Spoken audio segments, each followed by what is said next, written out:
So now we're gonna have the gorgeous Miss Christine Gooding, who's the managing director for Market Square, and this evening she'll be sharing with us her viewpoint on partnerships. Please help me welcome Miss Christine Gooding.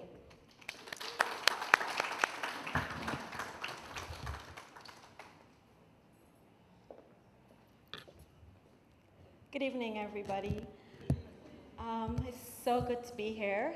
So good to see many familiar faces and a few new faces. When I was told about this program by the wonderful Mr. Collins, who I have so much respect and love for, I was more than willing to be here this evening. And then I got a message from Anije, and she was like, okay, so you know about the event, what do you want to talk about? And that was this week, it was around Monday.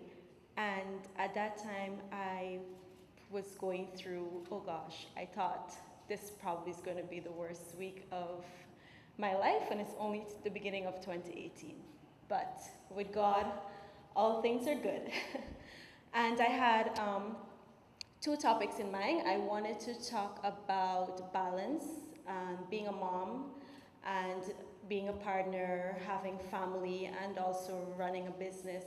Things can get crazy. You can oftentimes just lose the mark. And also, I wanted to talk about partnerships because it's also something that resonated with me. And I thought it would be nice to add a little business touch to the talks this evening because we'll be hearing a lot about empowerment and taking care of ourselves and looking out for each other.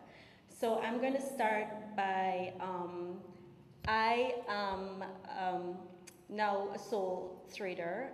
I was in a partnership, and the reason why I want to talk about this is because I think a lot of us, when we are getting into business, we are oftentimes very excited, and we are oftentimes very optimistic. And for someone like me, I know personally, I see life through rose-colored glasses, and that can oftentimes be very naive, and we can put ourselves in situations that we probably, if good sense had prevailed, we wouldn't be in. So is there anybody in the audience tonight who is either thinking about opening their own business or probably just started, or maybe they have a business idea? If you want to just show by hand. Anybody? Okay, good. I see a few hands. Good. So this message is going to be for you. I would, if it is that you are intending on getting into forming your own business, company, organization, we have so many things we want to call it, and you are deciding to enter into a partnership, there are just a few things I want you to know. That, first of all, you should not be in a rush to get your business up and running, because ultimately that's the goal. You want to shout it from the rooftop that you're starting off, you want to hit the ground running. You should pay attention to all of the principal things, such as your bylaws and the laws that govern partnership businesses, and make sure that you are taking care of the business side of things. Ensure that when you're negotiating or discussing with, if you're getting into business with your mom, your dad, your uncle, your aunt, a friend, your husband, your fiance, your boyfriend, you cannot be misled by the relationships that you have, because those relationships can be affected if your business is not properly set up from the inception, where boundaries are set and everybody knows what roles they have to play and what responsibilities they have. So I would really like persons to go out there, don't be afraid, but do research, ensure that you are thinking from a perspective of business and not from a perspective of love or a perspective of, I know this person so well. You have to be very sure, and if you need assistance, if you want assistance, there's so many organizations out there to help. The Small Business Bureau, to name just one. We have Miss Black, who is also awesome with consultations and things like that. And I personally would encourage women to get into entrepreneurship, to open your own business. It doesn't matter if you're going to be doing let's say for example, a craft store, or if you're going to be offering a service such as maybe brand consultancy, or if you're just probably going to be making cakes, perhaps you just want to be an event decorator, whatever it is. No business is too small, and no business or no idea that you have is too little to run and capture. Once you have a love and once you have a passion for it, I strongly recommend. And like Mr. Collins was saying, as women, we definitely need to step out of our comfort zone, and being that we're going to be having some oil soon, I think everybody has the hope that it will be able to assist the citizens of Guyana to have a little bit more spending power.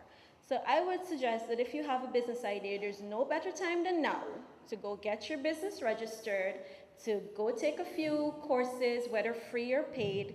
Find yourself a mentor. I love Miss Black. She's my mentor. No, nobody else can have her. I'm kidding.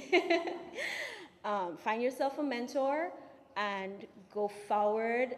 There is space for everyone. Even if you know somebody who is in a similar business as you, don't be afraid. There's space for everyone to win. I honestly believe that. And we can learn from each other. We can share with each other. We can encourage each other.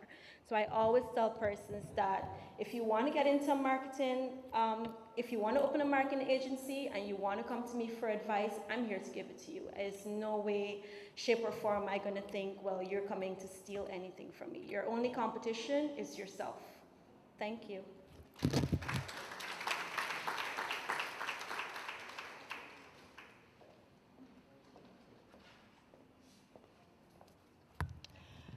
Your only competition is yourself. That is so true. Not the woman next to you, not the person with the same business as you, but your only competition is yourself. Every day, wake up and say, you know what, I want to be better than the person I was yesterday. And Ms. Black, you're in high demand, man. They need to know that you have adopted me into your family. You need to let them know, you know? So thank you very much, Christine, for sharing that on partnerships.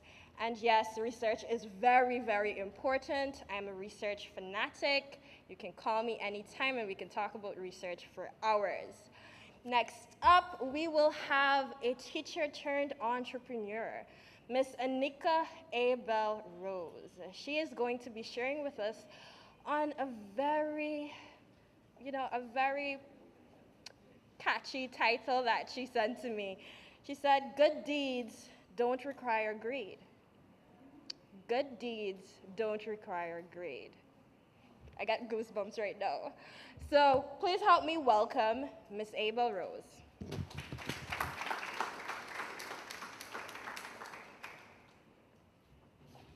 Good evening, Mr. Collins. Good evening, Ms. Wilcher, Ms. Dixon, ladies, and a few gentlemen. A good deed does not require greed. Now, what is a good deed? A good deed is something that is done, performed, or accomplished. Greed, on the other hand, that is something that has the desire for wealth or power. How often do we perform a kind act without wanting the recognition or looking for benefits?